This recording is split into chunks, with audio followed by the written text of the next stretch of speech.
The best way to not use punishment in a damaging way is to simply, yes, be very good at positive reinforcement, right? There's like this war between, not by normal trainers, by purely positive trainers, and even to in the veterinary behaviorist community, where they're sort of pitting positive reinforcement against punishment, where it's really no different than a gas pedal and a brake pedal in a car. Like, one's not really better than the other. I guess if I was only allowed to have one, I'd pick the gas pedal, I guess, because at least I could just go, but I wouldn't be able to like stop, and it could potentially be dangerous, and I might be limited to where I would want to really go. But in reality, they work together, right? Positive reinforcement is going to be better. It is better. It's meant to create new behaviors and reinforce new behaviors. So the best way to not, one of the best ways to not make mistakes in punishment or use punishment at the wrong time is to really master what you can do, obviously, with positive reinforcement. And then after that is you definitely want to know the difference between correction and punishment. Meaning, a correction is you can technically correct. I talk about this a lot without it really being punishment. So an example is if Yuri does the wrong thing and she's at least trying, I don't want to punish her for trying, right? Punishment, it reduces behavior. So if a dog is trying to do the right thing and they do the wrong thing, and you punish, meaning I do something which is going to make her not want to try, that would be bad, right? So you have to understand, that's what phase 2 is in our training, right? We spend time teaching the dog, right? Yuri, down, good girl, right? Yuri, down, Yuri, down, good girl, right? And even though she's messing up, Yuri, down, good girl, all right? Good girl. I didn't do anything, Yuri, sit, good girl. Anything that would be that would constitute even being a correction, right? Definitely not punishment. And only after Yuri, heel, good girl, right? That you get the dog doing things through positive reinforcement, should you be playing around with correction, which then means correction is, it's to help, it's to fix, it's to correct, it's to make them correct, like correcting a test. But I don't even want to go there if I don't even think she understands the behavior to begin with, to even make to make the honest mistakes. And then it allows to speed up and fine tune better. So now, of course, if I'm having the conversation with you, which will be harder for her, and I tell her, Yuri, down, and she doesn't, and I can go down, right? Good girl, right? Good girl. These are, Yuri, sit, good girl. You can see I'm not going to stop her from trying. Sit. I don't want her to get up from the sit. But these are corrections, all right? Can it be the same technique when I'm using the leash here and the pumps? Could it be punishment to the point where if I'm doing it hard enough or with enough force, that it's going to discourage her from trying? Yuri, down. Good girl, all right? Yes, but you can see from her for me just correcting her, down, all right?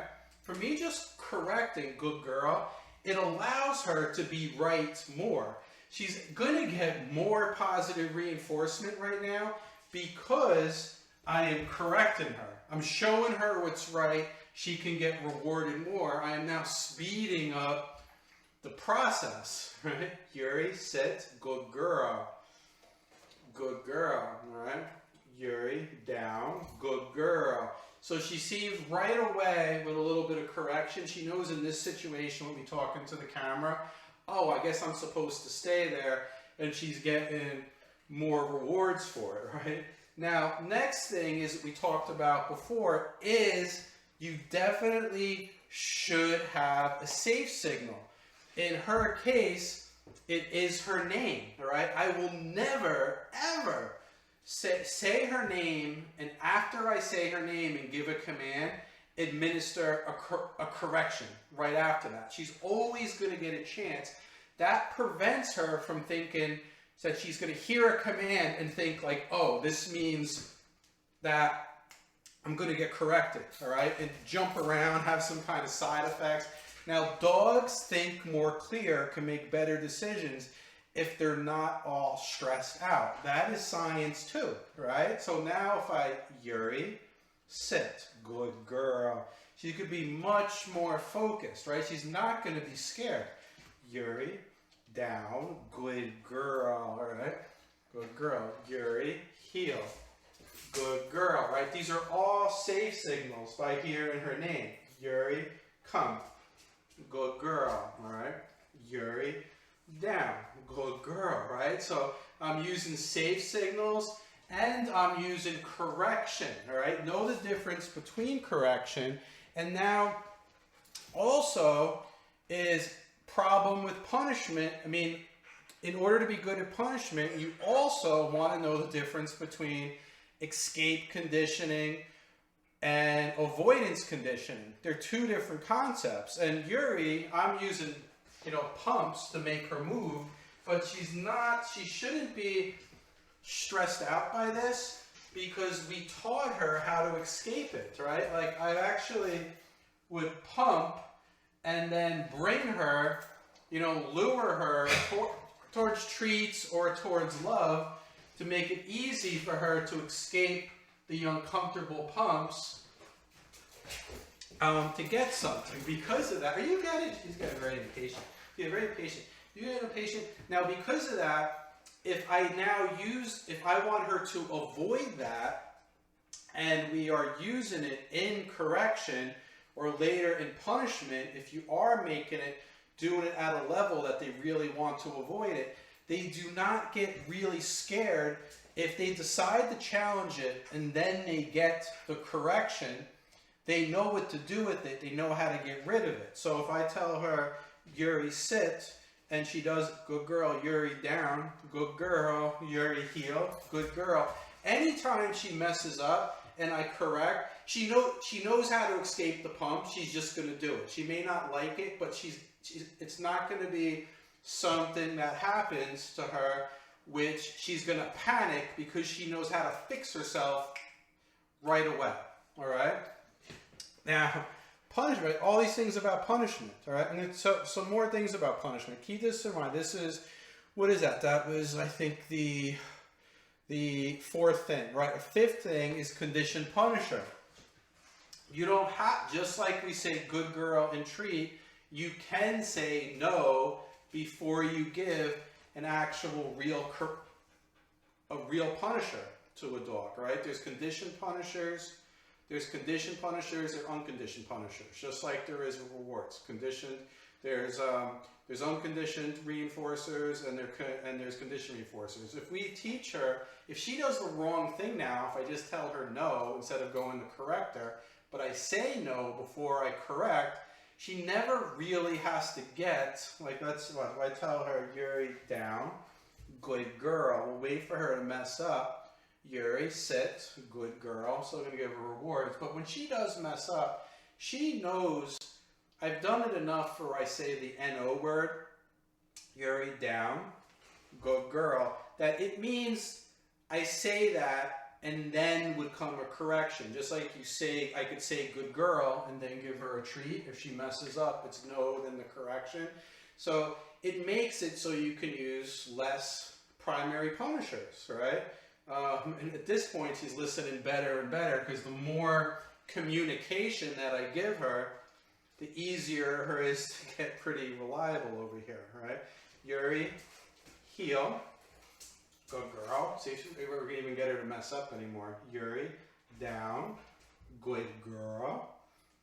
Yuri, no, good girl, you say? So I didn't have to correct her. I just used the word no, then I say good girl.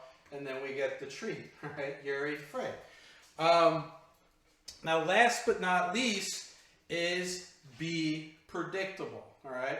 Always need a command structure. dogs' confidence gets built, even very fearful dogs that have been abused, when they are with someone that is predictable. It makes them feel like they are in control, all right?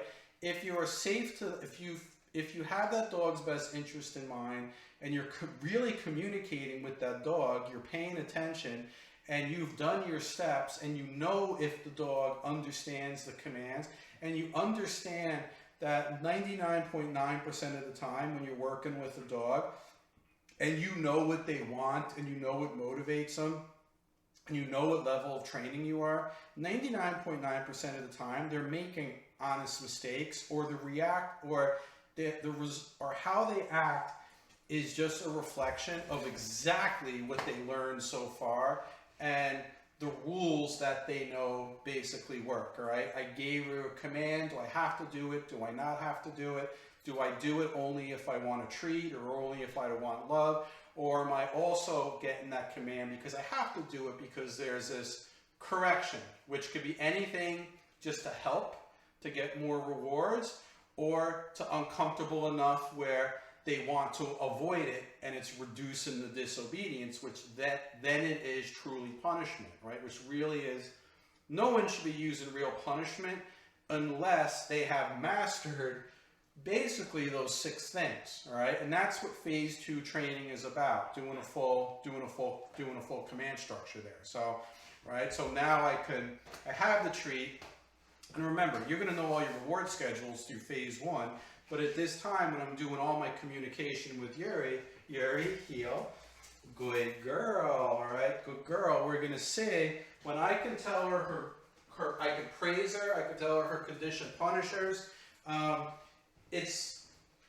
I'm going to be able to get pretty easily what I want from her, and even if she messes up, I can quickly get her back into the position and get what we call true obedience, where she wants to do it, but the rules are in place that she has to do it too, right? That's what obedience really is, right? That they have to do it, but who wants to be obedient towards someone that you don't really enjoy being obedient for? They don't think there's looking out for them. So you want them mostly listening because they have to.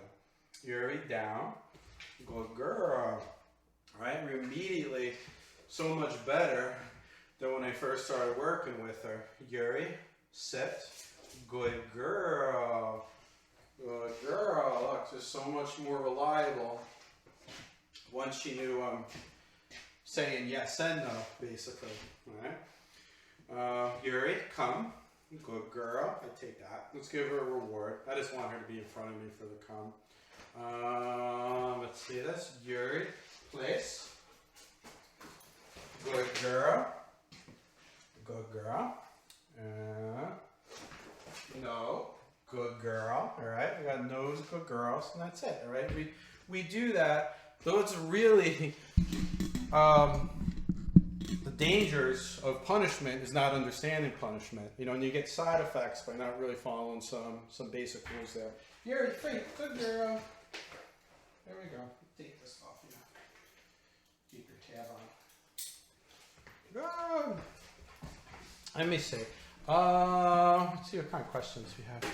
Why aren't your brief, gentle pumps punishment or light punishment? Minimally averse. Punishment is punishment. Once you start using once you're using rewards, positive reinforcement, and something that can be punishment at the same time, it's difficult to know at what point, if it was by itself, that it would reduce the behavior. So I'll give you an example.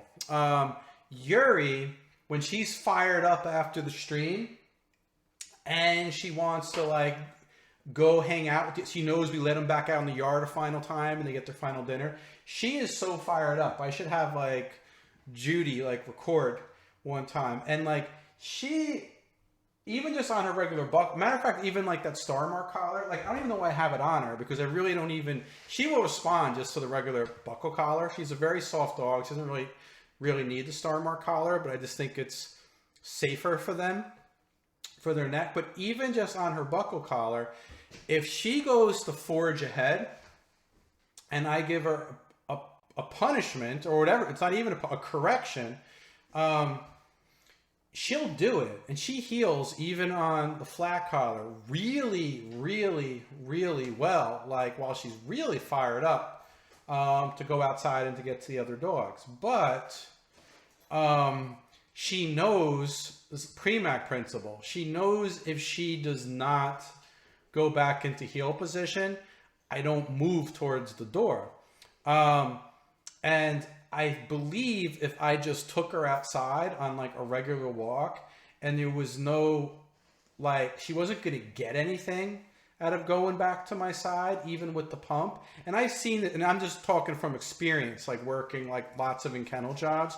If there's not going to be some kind of reward or release, especially with like a mild pump, some dogs, depending on how motivated they are to sniff or go somewhere, you'll be playing like yo-yo for like, they go ahead, you pump, you go ahead, you pump, go ahead and pump.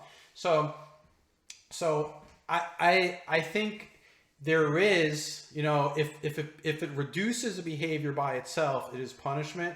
And I believe, but what I believe is mostly what you're seeing in phase 2 training with the dogs is that it's much more of a correction. You do things which at the beginning might be uncomfortable and be punishment, but then since it's always, they're getting like praise and rewards and you're doing things afterwards, I believe the idea that this is help for them overshadows the fact that it's like mildly uncomfortable, at least on the leash, which is also why if you're doing a case like you're doing a case with a dog where they would have handler aggression, where they have a history of handler aggression from a correction, from punishment, when you go backwards and do phase 1, and then you teach them mildly that, oh, I am helping you to go get the toy or to get through the door or you want to do these things, that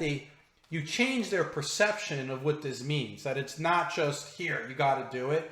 It's no, I'm looking out for you. Here, do this. Look, you're getting more treats. So I think the lines sort of get blurred until you hit a point where when you go into phase 3 training, there definitely hits a point where this, with some dogs, all right, where what you're doing that seems just like kind of gentle is not going to deter them. You'll know when you hit that point. With some dogs that are very highly motivated, very reactive, sometimes that just even fires them up more. It builds barrier frustration. And you know, this is definitely not punishment at this point because they're doing it, and sometimes worse, right? Sometimes it's even going to be worse. And then that's when you're tweaking the level where you make it more motivational, whether it be much more of like, if you're, you know, if we're going with a training collar, using more physical force to make it more motivational to them, which I don't really like to do, which is why it's so sad what's happening with like e-collars and all the bands, is you can use actually less physical force and do something that's stranger to them, especially if you don't desensitize them to the e-collar and give them that pop on the e-collar for a nick, where they're like, what is that? I didn't like it. I don't want that to happen again. And you will definitely see a reduction of the behavior where they don't do it again. And this is when we know at least it's clearly punishment, all right? It's clearly punishment, even if you're not given the reward when they come back. So all that gray area, I think it becomes like where if you want to be really technical, it may or may not be, but you don't really know unless you completely control the environment, right? You completely control the environment and took away the treats. And if I just did a training session in here for Yuri with just the pumps, I think with her, if I was in here for doing like a 10-minute session and I was just doing the pumps and she wasn't getting love, she wasn't getting anything that was positive reinforcement, I would predict after a couple of minutes, she would start jumping all over me and start being like, kind of not really combative, but she would be protesting, like, why am I doing this? All right. Why am I doing this? And then at that point, I would almost have to be forced if that was my only option, to do more motivational punishment, and then probably she would be doing it. But then we know the route that takes, right? It becomes all about that. They're not willing to do it. I'm not enjoying the training session. She's not enjoying the training session. A client's certainly not going to enjoy that training session. And all the Bill Keeler book, right, where he claims that he was attacked like thousands of times in his career, which is why he had to hang all these dogs. If you look at his instructional manual, right, it's just based off of, yeah, I give you the command and you just have to do it. And he's clearly doing punishment, and he basically has to use a lot more force, right? So it's a big topic, but it's something to think about, really. I think most people, when they put their mind to it, for a dog around the house with known routines, if you know the dog's routine, you know what they want, you'll be surprised what you can do on a day-to-day basis with just corrections or really mild punishment, because life is very rewarding. Now you're working as a professional, and people are paying me several $1,000s, and they say, right, I think I was just writing this. We were just talking about this, all right? Someone pays you several $1,000s to take their dog, and they're like, I want to go hiking with this dog, and I want this dog off leash, and I want the dog to come back when there's deer, and this and that, and I want the dog, right? It's the professional trainer, they're being paid a lot of money, and they're promising like discipline.